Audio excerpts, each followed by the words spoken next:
Straight on your face. Whatever you want. I went to see Mark Grist. He was in Blackpool last week, and I bought a book, and it's now in here. And the message in the front of it is, "Keep fighting the good fight. You can do it." For all young writers. And on National Poetry Day, I'm going to read this, which is the last poem in his book. It's called "It's Still a Fucking Poem." If it talks of things you don't believe in, it's still a fucking poem.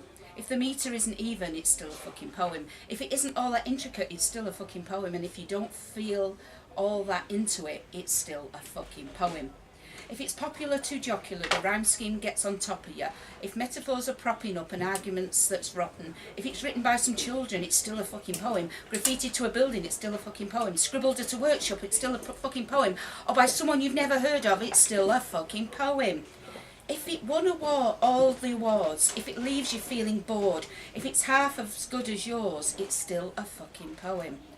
If it isn't asking questions, isn't quite an argument, it isn't all that liberal, it's not attacking Parliament. If the title has a footnote, if the end sort of spirals out, it will not be remembered by the world 100 years from now. It's still a fucking poem, right? It's still a fucking poem. Still as much a poem as any piece you know of.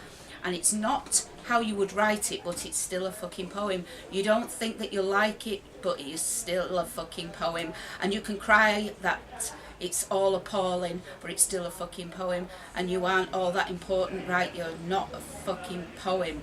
You're just a fucking poet stuffed with too much guff and poems. Just leave it to the rest of us, or go and write a poem.